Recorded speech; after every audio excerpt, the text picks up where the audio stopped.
From the creators who brought you RuPaul's Drag Race and $1 Million Listing, this is World of Wonder's Wow Report. Things that make us go wow.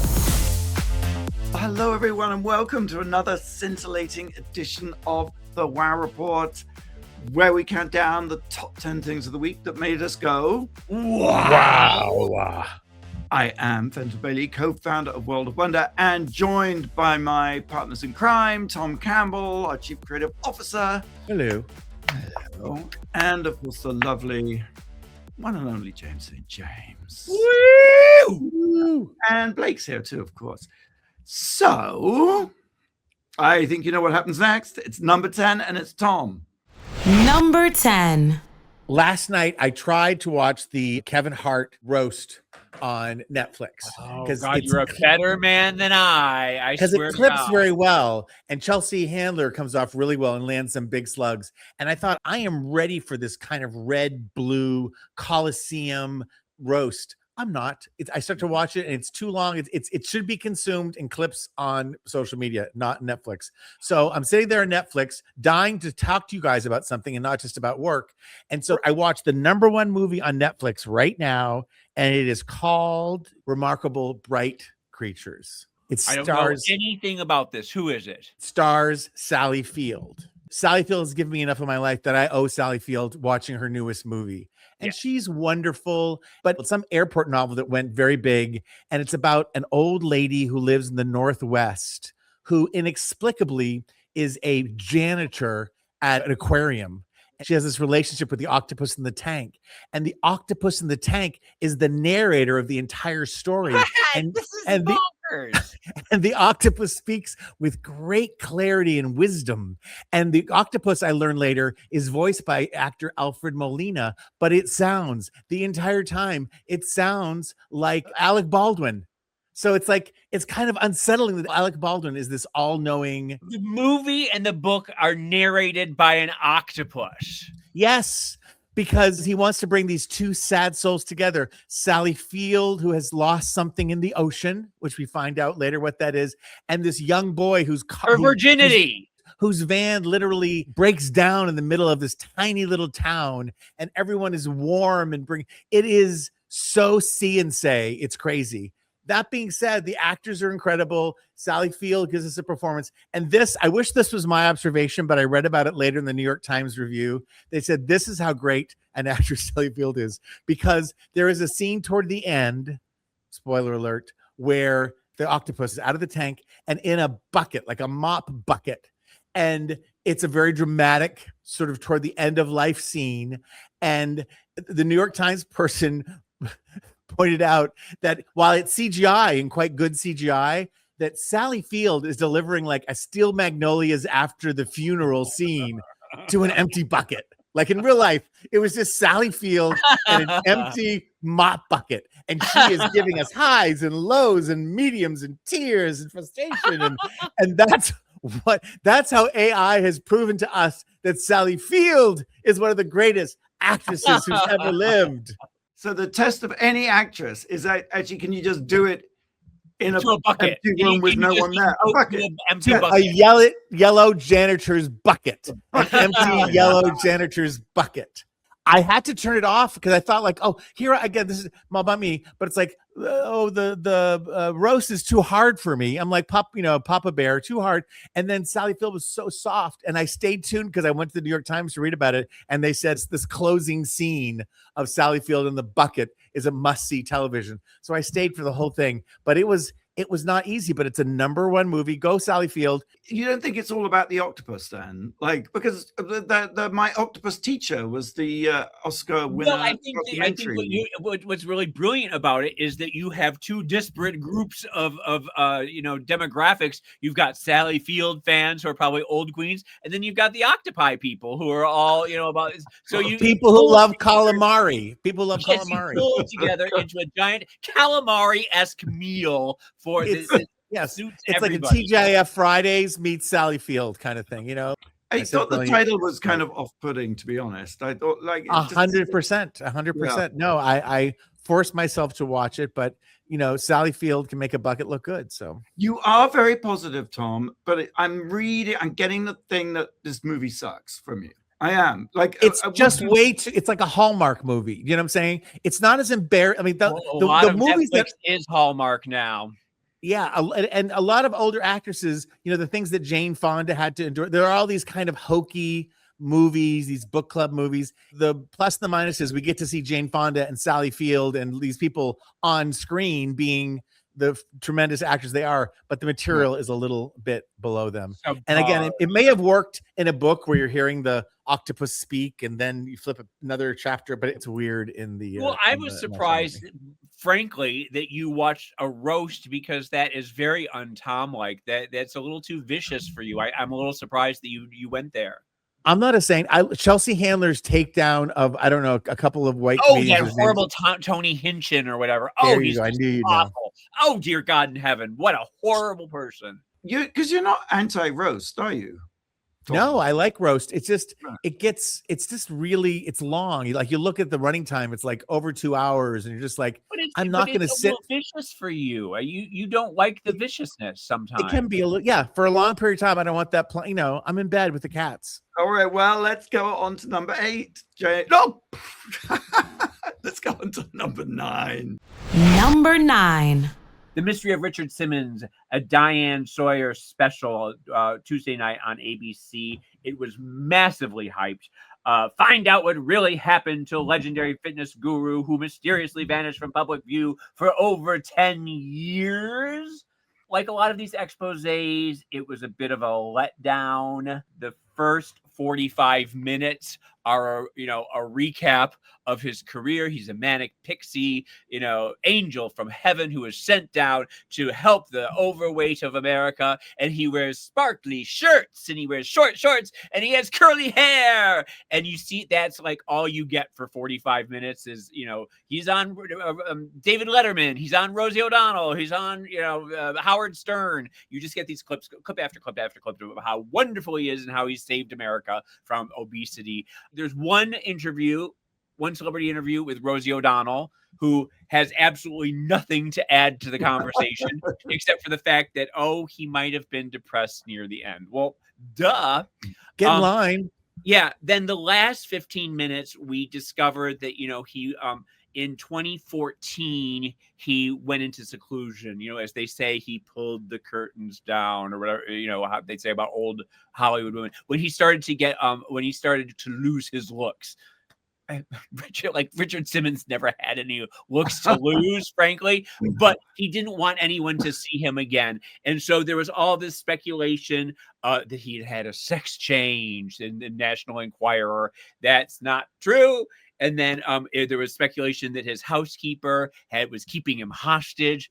Well, we talked to her and she says, that's not true. And that's sort of the end of that. And we just sort of discover that he was maybe in a depression and was tired of being... the amount of energy it took to be Richard Simmons. Exactly. And to keep up that front of... I'm not saying it wasn't years. I'm not saying it wasn't genuine, because it was. But there's always another side to that kind of a personality, kind of the manic depressive side. I met him once. This is not definitive, but I was dating Jim J. Bullock, who he knew from Hollywood Squares. And we went to his house up in the hills. It's all like Dalmatian themed. It looks like Diane gets inside and we see the Dalmatians and the dolls and the angels. Yes. And he was very crusty to a 20-something-year-old Tom Campbell. He just didn't really thought I was kind of a hanger-on or young person, dismissed me, didn't think much of me, made me feel like shit. But that's fine.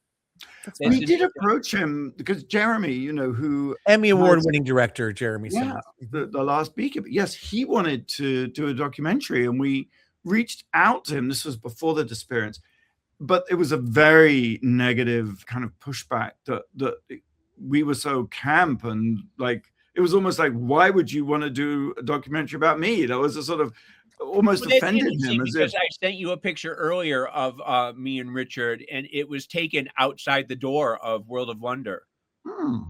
So people love to take his class. Did you ever take his aerobics class? Danny Friend said, I look like it. Well, Danny used to go every week. yes. Theron went. And David Letterman kept him famous because he used to have him on the late night show a lot. And Howard Stern, he was on Howard Stern something like 78 times or something like that. But you're right. The fact of the matter is it took a lot of energy, 40 years of being this manic pixie, crazy man. So you forgive him for wanting to spend a couple years in bed watching TV. I want to spend a couple years in bed watching TV. I'm a week away from that. I'm a week away from that, you guys. Come on. Yeah. So anyway, James, that was your daily routine. How dare you? How dare you, sir? But the fact of the matter is that not a lot was revealed in the special. It was massively overhyped, and so I don't. So I think the special should be called "Where Has Diane Sawyer Been?" because we don't see her that often. And she was out promoting this on The View. And I forget the thing about Barbara Walters and Diane. The difference is Diane Sawyer has that voice and that empathetic. But it feels like such bullshit. I'm sorry. It does now more than ever, doesn't it? Yes, it does. But she still looks fabulous. Her hair looks amazing. Her she's wearing lots of layers of black pashmina, which makes me think she's gained a little weight. But what happened to Diane Sawyer? All right, let's moving on then. Number 8. I bought a book and I thought I was going to talk about it today. It's one of my favorite subjects. I Ate His Heart, Interviews with a Cannibal, and it just came out. However, I have not read the book, so I can't really talk about it. But when does that stop you? Before you do it every week. Every week. But we have breaking news of another of my favorite subjects. This has been a year on social media of maxing. You've got looks maxing. We talked a few weeks ago about China maxing, Poopmaxxing. Leave it to Fenton. I'm sorry, but it's just taking off. We veered from cannibalism to pooping in 30 seconds, which is right on point for Fenton. 2 of the favorites in one. Isn't that brilliant? Poophoria is this trend that's happening. Poophoria. And Hallie, for example, she's in her late 20s from San Diego. She does all her posts from the neck down. So this article says she is at once unfiltered, but not fully identifiable. She has just taken off with her. She's a certified poop prepper, and she has recipes and regimes. I mean, she has a point. She says there's a huge aversion, quote, especially for women, to poop and fart freely, and that poopmaxxing is an important thing. So her basic gist is that she just wants women to fart in public. That's what this is about. No, she wants to remove the stigma, remove the shame, talk about it, because this is an important aspect of self-care and of one's just health. For women, or can anyone poop max? Anyone can poop max. Yes, I mean Alan Lynn is known as Fiber Daddy, and his particular thing is fiber maxing. I think there's something called Rip Van waffles, which are like high fiber waffles, because look, it's not all about protein, which has been a big emphasis in diets lately in terms of people wanting to slim down. And of course, you've got the GLP. The high protein diet is what constipated you. If you just eat. It does indeed, exactly so. So you need to have it while you're doing your high protein things, or even while you're doing your, what do they call them? What do they call? Your Monroes and your they also or whatever. Yes. They're also constipatory type things. So you need to do more fiber. Wait, everyone who's on the jab is constipated? I didn't realize this. It is a common side effect. Yes. It's one of the side effects. Hey, Benton, my sister, you're all constipated? No, it slows down your digestion. That is like the point of it. Well, I'm doing okay. Thanks for your concern, though. I am concerned. I'm fascinated by this. Thank you. My only device for poopmaxxing, and I've had it for many, many years, and I think I got it from RuPaul's Drag Race, was a squatty potty, which are those little benches you put in front of your toilet so you can lift your legs. So you're it's like you're squatting in a field pooping. Oh, better angle. Yes, of course. Now, you do that and it works? You do it every single time and it works? I just do it. Well, sometimes I'm so tired because it's right off my bedroom that I'll just put one foot up. I'm just too tired to put both feet up. That just sounds wrong. I don't know why. I like it. I'm squatting, but I'm sort of off kilter, so it probably doesn't help me. But I just wanted to let everyone know that. Well, thank you for that. Those Poopmaxxing salads. She also does carries around a Poopmaxxer bag, that has gummies and wipes and little spray and little toilet paper and covers and things. I mean, it seems to be a big thing in the online world. Yeah. Well, I do want to warn people from sitting on the toilet for too long. Why so? Well, they do say that, yes, that everyone's getting hemorrhoids because they're just spending hours doom scrolling on the toilet.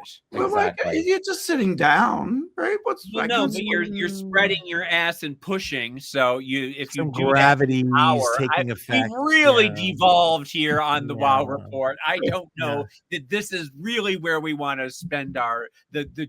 Well, look, the WoW Report is a trend alert machine. It says, I'm just telling you, it's trending, and and this is a free space. We don't make the news. We don't Right. make the news. We report the news here at the WoW Report. Well, I've got a trivia question. Speaking of shit, Yeah. what beloved sitcom wrapped up its run on this day in 2001?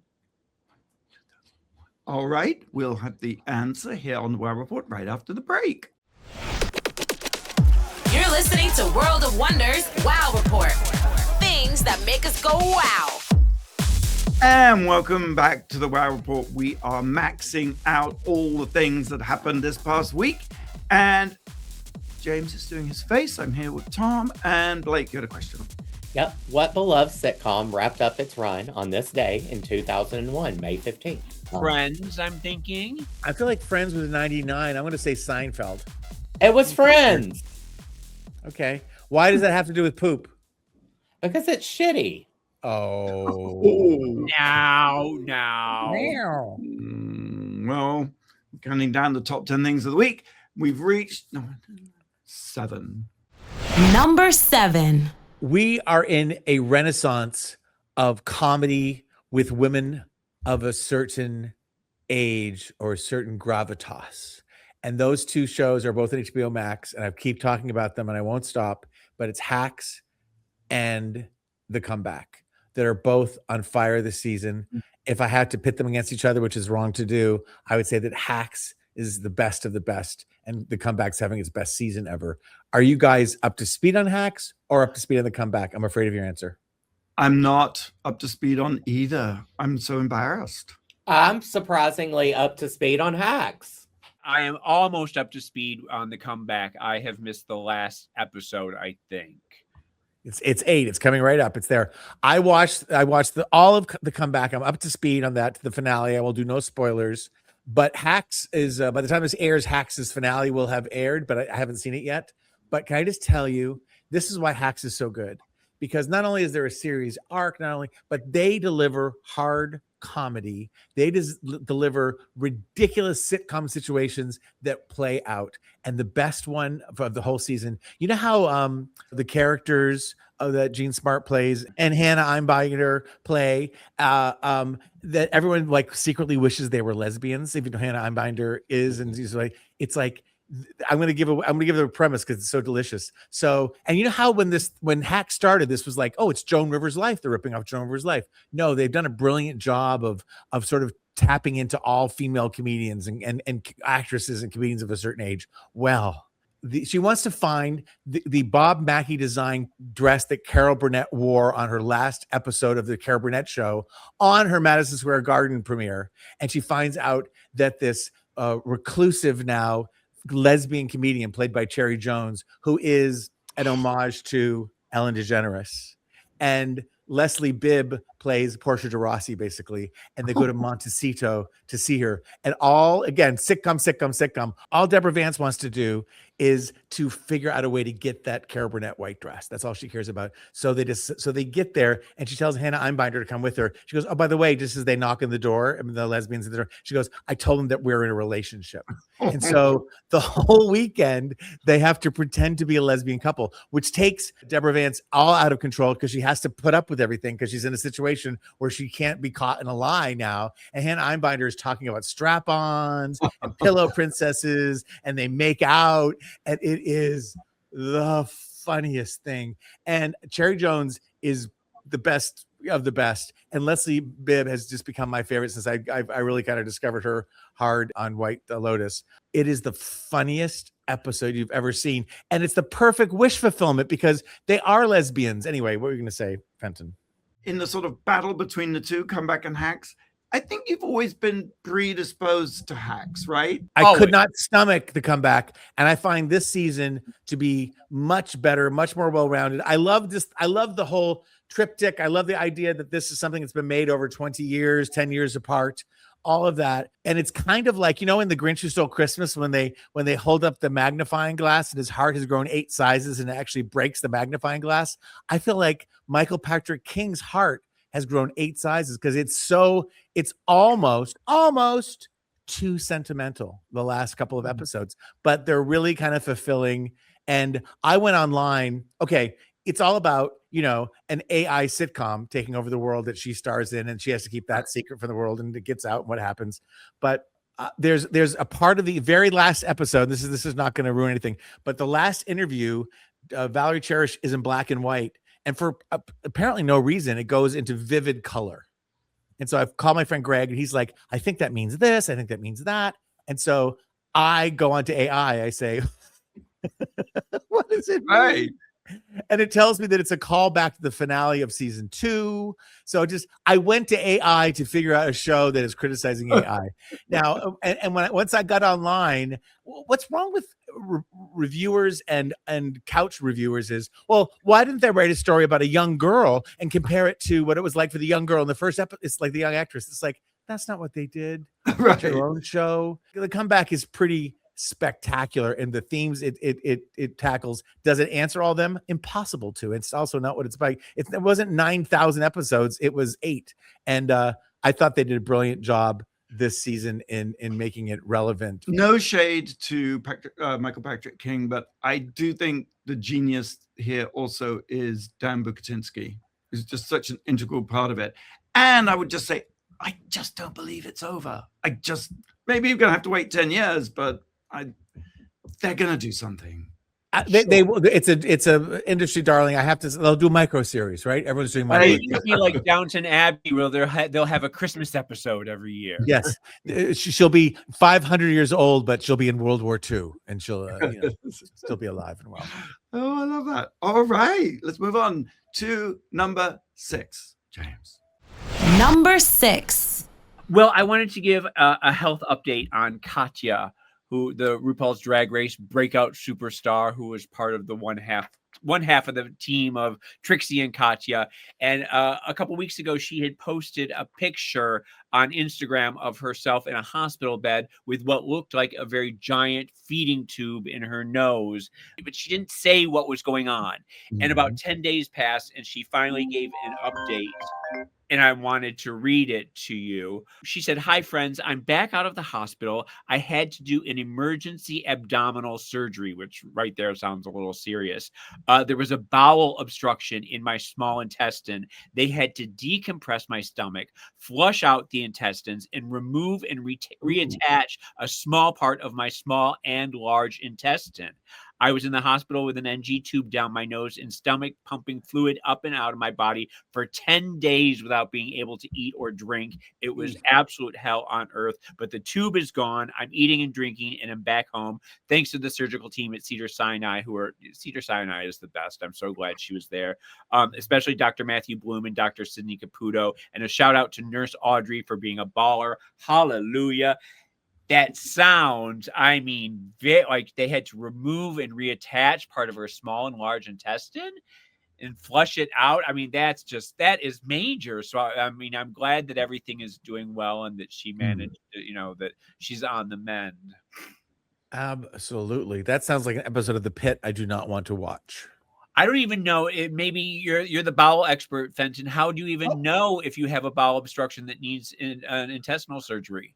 Well, that's a very good question. And Poopmaxxers will know that it's important to be regular and that your bowel movements should be a joy. There's actually a book called You've Been Pooping All Wrong, How to Make Your Bowel Movements a Joy. And I would recommend that to everybody within the sound of my voice. But really, seriously, oh gosh, speedy recovery to Katya. I mean, I always think of Trixie and Katya because they are an extraordinary double act. I mean, they're both extraordinarily talented. They are the Abbott and Costello of our generation. You're right, the Laurel and Hardy. Is there an audiobook version of that? Of the You've Been Pooping All Wrong? Uh-huh. I dare say there is, yes. Okay. I think Screen Age should come back into a second printing with a Poopmaxxing chapter. That's just me. Thank you so much for that. I've been looking for the follow-up. Yeah, thank you. Thank you. It's your calling. Oh, well, on that poopy note, get well, Katya. All right, let's move on to number 5. Number 5. I had a long, elaborate setup for this, but I'm going to cut to the chase. There is an amazing pop-up that has opened in New York called the Donald J. Trump and Jeffrey Epstein Memorial Reading Room. Oh my God. You know what? I mean, do you know what they've done? They have this organization. It's in Tribeca. Actually, I believe the address is secret, but I can reveal to you, because I did a little internet sleuthing. It's 101 Reed Street. 101 Reed Street. What they did is they took every single one of the roughly 3.5 million Epstein emails and documents, printed them out and bound them into I think there's 437. Let me get this right. No, they bound them into 3,437 volumes, which is a lot of books. How do you even fit that in a store? How do you do that? Each one is about 800 pages long. And so this entire room is just lined with this. In the center of the room, they have a sort of tribute memorial to all the victims. And also as part of the installation, they have a kind of timeline where you can see the entire Trump-Epstein decades-long relationship in one of those lovely sort of museum graphics that's usually used for dinosaurs and the Mesozoic and the Triassic and the Jurassic. I mean, those two have been at it almost as long, It's just crazy. It's open until May 21st. Now, there's a couple of complications. One is you can't just wander in. You have to make an appointment. You go to whatever it is, Trumpsonian.us. And that's where you can make a reservation, and then you'll be notified where to go and when to show up. The other slight complication is, as they were putting this together, they discovered that, surprise, surprise, the DOJ had not done a particularly good job of redacting all the names of the victims. So they realized that actually just letting people go through these volumes could lead to the compromising the privacy of many victims. So you can't actually yourself, as a member of the public, go and flick through it. But I just think it's something to see. I think it's pretty impressive. And if you are an accredited journalist, you can, in fact, you can actually go in and browse through. Are there photos online? How did you find out about this? There are photos. Yeah, it's just go to Trumpsonian.com. It's the website, and you can see pictures of it. And you would think that this would be bigger news and that the mainstream media would be covering it everywhere, but they aren't, are they? That's the extraordinary thing. It's not getting a huge amount of coverage. And, one article I found was in Al Jazeera. It's not like leave it to Al Jazeera always. Yeah. Right. But the U.S. media should be covering this. Let's get it trending. I thought you were going to say, and this is a joke, I don't mean to make light of the situation, but maybe it's because all the Poopmaxxing talk. But you said it was like I thought it would be a restroom. It sounds like a great name for the Trump the restroom. There'd be a big golden toilet in the middle. That would be a good thing. The golden squatty potty right there. Thank you. Thank you for tying it all up. And it is genius, isn't it? I mean, to take the sort of trend of ice cream museum and all the sort of pop-ups and use it for that. It's very inspirational. Yeah. The timeline alone feels like it could be very digital. It would translate very nicely. Yes, exactly. But by the way, I also discovered in pursuing this in Discovery that in 1991, Melania Trump worked at Boy Bar. She was one of the girls who walked around selling Rush poppers, like a cigarette girl. Are you sure about this? Well, it could be AI, it could be, but People are saying. Melania James, you could have Boy bought Bar. I was poppers. there. I was at Boy Bar every night for Yeah, the you 80s probably and 90s. were you buying poppers from? I was buying a lot of poppers. So there you go. All right. Even if it isn't true, let's just keep that rumor There you going. go. Let's just run with it. Yes. All right. Blake, let's take a break. Sure. I have a trivia question. On May 15th, 1940, millions of American women lined up at department stores to buy a revolutionary new product made from what material? Huh. We'll have the answer right here on the Wow Report on Radio Andy after the break. Madam President, we have an emergency. The situation is ongoing, but we have our people monitoring it from every angle. Tell it to me straight. There's a Glamazonian Express headed directly into a massive storm. Now tell it to me gay. Conductor, are you saying that you're on a runaway train? Worse, we can't stop. It's a stormaganza. In English, please. It's gonna be a disaster. In Spanish, please. Va a ser un desastre. In Mandarin, please. There's no need to panic. You look different. Let me guess. Stroke? Can you read me? Girl, where do I start? No offense, it just smells like poor people back here. Didi, I was born with adult teeth.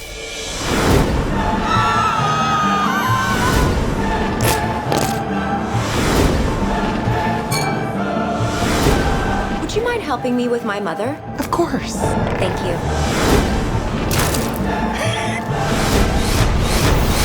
No way. Are you?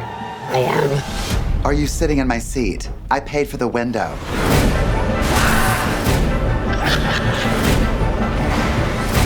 As if this day couldn't get any worse. Do you really think I want to deal with that mess? I don't even come in on Fridays.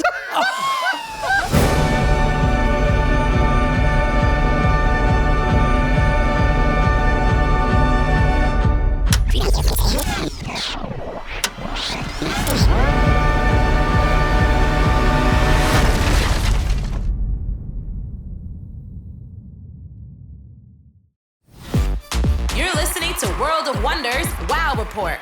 Things that make us go wow.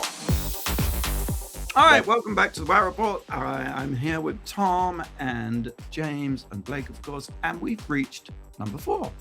But first, I asked, on May 15th, 1940, millions of American women lined up at department stores to buy a revolutionary new product made from what synthetic material?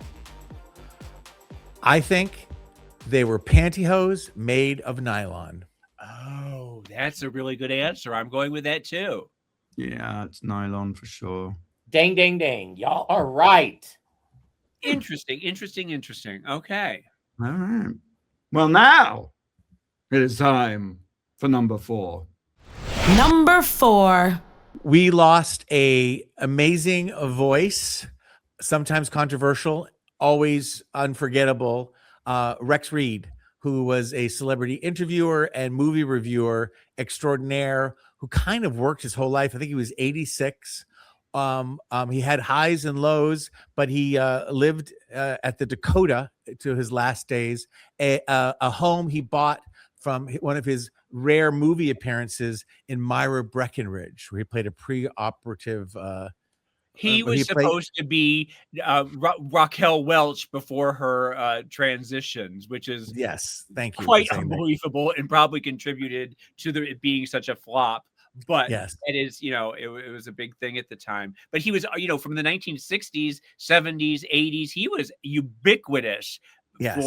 And just bitchy at a time when there was like Gene Shalit and people who were not being bitchy. So he stood out. Yes. And he said some controversial things. He was sometimes very unfair about speaking about certain actresses' body types and things. He's fat shamed some people. He also, he could go off on a handle and be sort of politically incorrect as one can, but he also championed movies he loved. And he just was, for me, I know him from the talk show circuit in the 70s and game shows. And he was on MASH Game, and he was on Carson, and he was on Mike Douglas. And, he's kind of the gay you are a little afraid to be, because he was so kind of bitter and bitchy, but it's also, he's kind of a fabulous gay because he just was again, in the context of the times, he couldn't help but stick out, and he didn't just hover in the back. He stepped out. He was, as true to himself as he could be at that time. And it's one of those names. I think Rona Barrett is still with us, but that's an end of an era. And I just ordered, I was trying to get it in time for this, but I haven't. But he wrote a book called about his interviews, where it's called Do You Sleep in the Nude, I think is what it's called. And he's famous for having talked to Ava Gardner in the late 60s or the mid 60s when her ex, Frank Sinatra, was dating Mia Farrow. And he supposedly got Ava Gardner saying, "I always knew Frank would end up sleeping with little boys," and refers to Mia Farrow. And supposedly that caused a huge rift between Ava Gardner, because that's something she said kind of in a boozy state and didn't want it reprinted. But he would get those kind of reviews. And I've been reading also a lot of movie reviewers today are talking about how he inspired them back in the day, and to sort of to ask the questions, to not give up, to listen, to play that when Barbara Walters was asking Katharine Hepburn what kind of tree she'd be, he did not go for the simple, easy answers. Yeah. Anyway, so rest in peace, Rex Reed. I hope looking, right? He was quite a looker. He was dashing. And but, I mean, was he gay? I mean, I'm just as gay as they can be. Oh well, dear God in heaven, he was gayer than Paul Lynde. Yes, Paul Lynde thought of his mouth when he spoke. That's how gay he was. Not a person. Anyway, Rex Reed, can't wait to hear your review of Heaven, or wherever you ended up. It was bound to be damning. Number 3, James. Number 3. Spencer Pratt is up against Karen Bass, who doesn't have a chance in hell of winning. And you would think that Spencer Pratt would not have a chance of hell winning. But the fact of the matter is he is outpacing everybody in donations. Joe Rogan is one of his major donors. Rick Solomon, who was with, wasn't he married to Shannon Doherty? Blake, you'd probably know that. Catherine, the scumbag who made the sex tape with Paris Hilton. Yes, that Rick Solomon. Yes, he's one of her major donors, as is Catherine McPhee, who is giving her billions. He's running as an independent, but I think MAGA has gotten their marching orders because they are behind him 110%. It is scary to see what's happening on Instagram and X. Just this week, scandal came out where he one of his campaign ads was him standing in front of a trailer in a trailer park, saying that he was living there because his house burned down in the Palisades fire. We'll come to find out that he's not living in a trailer. He's been living all this time at the Beverly Hills Hotel. And you would think that would be a bit of a scandal, but everyone, all of MAGA, is saying his kids lost all their toys and their dad is receiving death threats, which you contribute to, you heartless ghouls. And he's staying in a hotel because Democrat incompetence burned down his home. Stop defending Cuban-trained Karen Bass. Just one after the other, hundreds and hundreds and hundreds of MAGA people are saying, the Democrats burned down his house, like Karen Bass took a match to his house. It's just very strange that he's getting the kind of acceptance and backing that he gets. So, well, yeah, and also the ads. Oh, the ad is.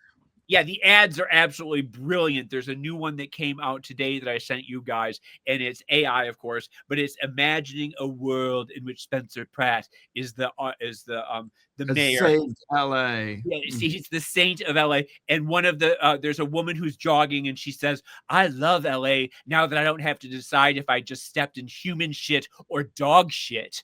And then this little boy is playing on a playground, and he says, "I love being at playgrounds now that they aren't Democrat drug dens." Or I don't understand what's so great about this AI slop, though. Well, it's just it's bitchier than anyone else is daring to go. It's Donald Trump all over again. It is. That's what I'm saying. It That's is, MAGA is going at MAGA is supporting him because Karen Bass is doing these standard ads that are look like they were done. I have a confession to make. In 2008, World of Wonder, along with Svetka Vodka, I was working for them, had a gallery night, our famous gallery nights, James, that you were very much part of and hosted, called Hollywood DC. Yeah. And it was about the cross section of politics and show business, the year Obama won the presidency. And because it was hosted by Svetka, they had some money. We got Heidi and Spencer to be the guest. So what you're saying is World of Wonder once again is responsible for the rise. Not responsible, but kind of prescient. And then Alex Jones. This is Alex Jones. Stephen, I'm not saying we're responsible. I'm saying we were prescient. And here is a picture that Stephen Korff, who still works at World of Wonder, there he is with Heidi. Remember when they used to she did that photo op where she was in the grocery store and she was groping melons where her breasts were? Yes. And so there was that big hope thing with Obama. And then Stephen did grope with Heidi holding 2 melons. But then it was camp. It was hilarious. It was a juxtaposition of the ridiculous with the sublime. And today it's all one blur. And I remember even then. They weren't dyed in the wool Republican maggots then. No, we were all together. We were all having fun. And the fact of the matter is Heidi, you can't get me to hate Heidi Montag. I'm sorry. Once she becomes first lady, once she President Spencer Pratt, I might dislike her, but for now, I'm not that. Well, also, I'd like to remind everyone that he stumps for ice. He loves ice, and he wasted $10 million on crystals because he believed in the Mayan apocalypse. So do not vote for Spencer Pratt, no matter if he makes good AI slop videos or not. But who do you vote for, and who do you vote for in the governor campaign? Not Spencer Pratt. No, I know, but you aren't going to vote for. Let's Karen think Bass. about that and talk about it next week. It's a difficult. I know what you're saying. It's a very difficult choice right now. Yeah, I do think it's about what's that film? Let the right one in. In other words, keep the wrong one out. Voting is like riding the bus. You don't if it doesn't going right where you want to go to the bus that takes you the closest to your stop. Moving on, number 2. Number 2. Marilyn Monroe is back in the news. I did not know this, but do you know that Marilyn Monroe never, or rather only ever once owned a home? Oh, yeah.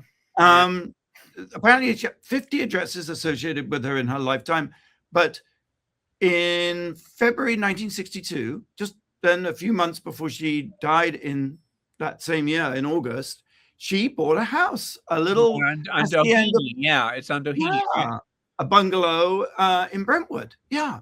And what the reason it's in the news is that this a real estate heiress and her reality TV husband, they bought this house in 2023. They paid $8.35 million for it.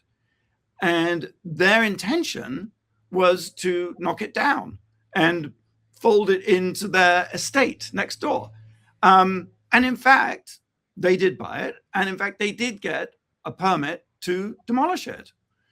Well, that's when the trouble began, because a public campaign started. And even though they had their permit to demolish it, the place was then in 2024 designated a cultural historical monument, to the indignation of the new owners, who are saying it's an unoccupied wreck. No one's lived there since 2019.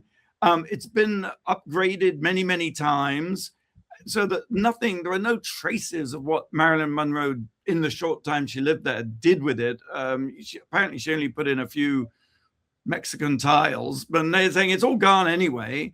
So it's all become a bit of an ugly. Well, where do you fall on that? Because I'm on the side of the cultural landmark and keeping Maryland, but it sort of sounds like if there's nothing there, then tear it down. What would you do, Fenton? Well, it's a sensitive moment, isn't it? I mean, I know that if I bought a place with the intention to knock it down and I actually got a permit to knock it down and then I was like prevented from knocking, I'd be a little bit butt sore about it, maybe. But it does look like a beautiful house, and it's just an ongoing. It sort of sounds like they have more than enough money to buy other spaces and move other places. I mean, really, like 8.5 million for something you're going to knock down. I mean, I know tear downs are a big thing in LA, aren't they? That's what they do. Well, I live in an apartment building from the 1930s that Marilyn lived in for several months in 1953 when she'd just broken up with Joe DiMaggio, and she used to drive a huge white Cadillac convertible that I think Jack Benny gave her because they wouldn't let her appear on his show. They wouldn't the 20th Century Fox wouldn't let her be paid. So Jack Benny gave her a white Cadillac convertible, which I don't know where she parked it because it must have been much less traffic back then, is all I'm saying. Because I don't know, big car. I get trouble parking. You know what? I mean, if it were me, I mean, James, you ask a really good question. Where do I fall? I think if it were me and this happened, I would probably spend some money on restoring it and make it open to the public then. I mean, what I didn't realize was that, I mean, they say it's very significant because it was her only home that she owned, but also back then it was almost unheard of for a single woman to own a property. I mean, so in a way she was a pioneer, absolutely, and clearly like also the fact that in Los Angeles historically people tear down everything that matters, and there's no sense of history in this town very often. So any chance you get to preserve it, I think we ought to jump at. And something like Marilyn Monroe or Greta Garbo or Bogey, as long as they don't knock down Anna Nicole's house, we're good. There we go. All right. One more break, and when we come back, the number one thing this week that made us go, wow. You're listening to World of Wonders Wow Report. Things that make us go wow. Welcome back to the Wow Report with James St. James, the irrepressible James St. James, Tom Campbell, of course, and Blake. And we've been counting down the top 10, and we've reached that moment when... Number one, I wanted to just give a quick shout out to Saturday Night Live, which has been firing on all cylinders this season, where we have the liquor cabinet, Trump's liquor cabinet of Pete Hegseth and Kash Patel, and Colin Jost has been just doing a wonderful job as Pete Hegseth, and now they brought on Aziz Ansari to be Kash Patel, and he's got the big bulging eyes, and he's jumping all over the place and acting, drunk, and it is absolutely hysterical. And just very quickly, it's very prescient because this week Kash Patel was hauled in front of the Congressional Oversight Committee, and he is now, I call him Crash Patel, because he crashed out and went absolutely bonkers and screamed and shouted and made absolutely no sense. And so it's sort of number one is just Crash Patel, all things Crash. Hollywood DC. It should be a new event, hosted by Spectre. Yes, bring back the gallery, and we'll do the intersection of Hollywood and DC again. I guess we could do a tribute show to a Third Reich and its kind of bestiary of grotesque characters. So All right, well, that's all we got time for this week. Stay tuned, same time, same place next week, and until then, go out and do something that makes the world go wow.